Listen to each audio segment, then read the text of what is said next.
La gestion de la saison de gloire et la gestion de la saison d'abaissement. Quand vous êtes dans votre saison de gloire, on rend gloire à Dieu.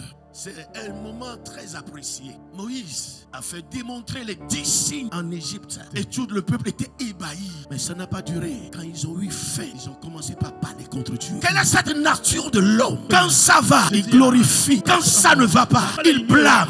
Nous devons aller à la maturité. Même envers Dieu, même envers les hommes, nous avons le même comportement. Que cela soit brisé dans le nom de Jésus-Christ. La saison de gloire, nous notons certaines choses. La saison de gloire, c'est quoi? C'est des moments où Dieu accomplit par nous, à travers nous, des grandes choses. La saison de gloire, c'est des moments où nos rêves sont réalisés. Ce que nous avons imaginé, Dieu est en train de les réaliser. Et là, il y a toujours des louanges dans notre cœur. Cette voiture que tu as rêvée, cette maison que tu as rêvée, ce boulot que tu as rêvé, tu es dedans. Cette position, ce pouvoir, Dieu t'a donné cela. La saison de gloire, c'est encore les moments où nous sentons le bien-être. Nous sentons cette joie à l'intérieur. Et quand nous marchons dans cette saison, les gens changent de regard et d'opinion vis-à-vis de toi. Tout le monde t'apprécie. On te donne toutes les qualités. Mais fais attention de ne pas prendre la gloire de Dieu. Les gens osent jusqu'à ce que les gens s'agenouillent et se prosternent devant eux.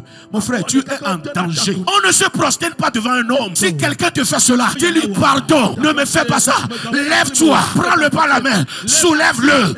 Je ne suis qu'un homme. C'est Dieu qui fait cela à travers moi. Parce que l'Éternel ne partage pas sa gloire. Les gens vont aller plus loin pour te dire, si je suis en vie, c'est grâce à toi. Réponds en même temps. Nous sommes en vie grâce à l'Éternel. Il va dire non. Si tu n'avais pas envoyé l'argent là, dis-lui, les gens ont eu la même maladie. Ils ont de l'argent, mais ils sont morts. Celui qui fait, c'est Dieu qui fait. Et ton Créateur aura toujours ses regards sur ta vie. Ne prends pas la gloire de Dieu. Ne prends pas la gloire de l'Éternel. Parce que notre Dieu ne partage pas sa gloire. Dans notre vie, il y a un moment d'acceptation et d'adhésion. C'est un moment que nous ne voulons jamais que cela finisse. Les gens nous acceptent, les gens nous glorifient, les gens nous apprécient. Mais sachez, quand ça va continuer, il y aura un moment de questionnement. Et c'est qui? Comment il arrive à faire ça là? D'où lui vient tout ça là? C'est quoi? On ne comprend pas. Quand ça arrive à un moment, c'est le rejet. Non, ça là c'est du diable. Ce n'est pas Dieu. Saison d'abaissement. Je ne veux pas voir. Seigneur, tue-moi. Je ne suis pas meilleur que mon Père. Tu vas traverser cela. Et après,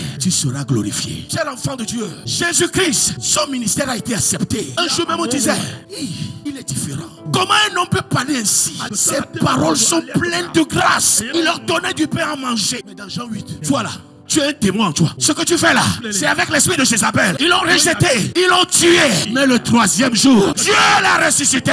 Il va te ressusciter. Que Dieu te donne la foi, le courage, la détermination à traverser toutes les saisons. La saison d'abaissement, c'est des moments où nous vivons ce qui est difficile. Ça fait mal à notre esprit. Ça fait mal à notre âme. Jusqu'à même faire mal à notre corps. Nous sentons certaines douleurs à cause de la trahison, de la déception. Oui, c'est les moments d'abaissement. C'est les moments d'humiliation.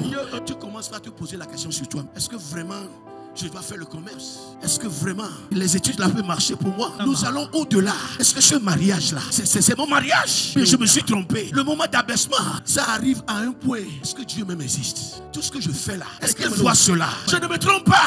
Tu ne te trompes pas. Il existe. Il est réel. Il est. Et il sera.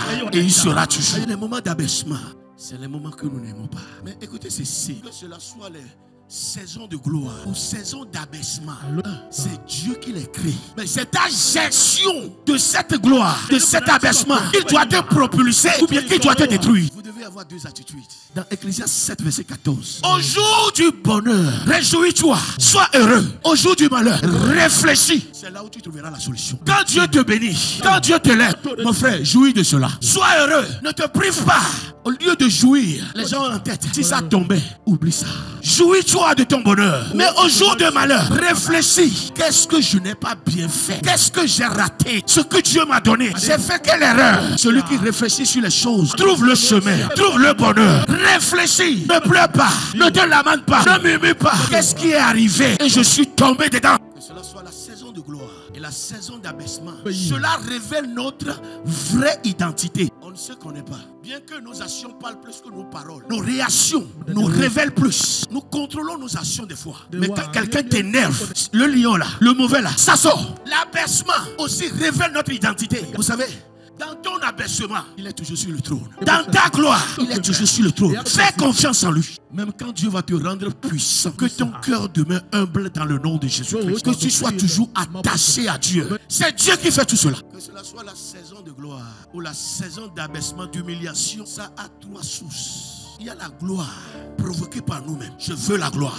Je triche les gens. Je vole les gens. Je force les gens. Je mens même dans le compte de quelqu'un. On le renvoie. Je prends sa place. C'est la gloire provoquée par nous-mêmes. Ses conséquences, attention. Il y a la gloire provoquée par le diable. Dans tout ça là, c'est Dieu qui a autorisé. Ce que Dieu n'autorise pas n'arrive pas. Mais il y a aussi des abaissements que nous-mêmes nous provoquons. Par nos mauvaises décisions et nos mauvais choix. Saül n'est pas sacrificateur. Il est roi. Il veut sacrifier sans enlever le trône. Laisse Dieu faire tout dans ta vie. La saison de gloire, vous devez faire attention. Sinon cela peut créer en vous l'arrogance, l'orgueil, la suprématie, l'autosuffisance. Ça peut vous rendre même insensible. Que l'argent ne détruis pas ton cœur.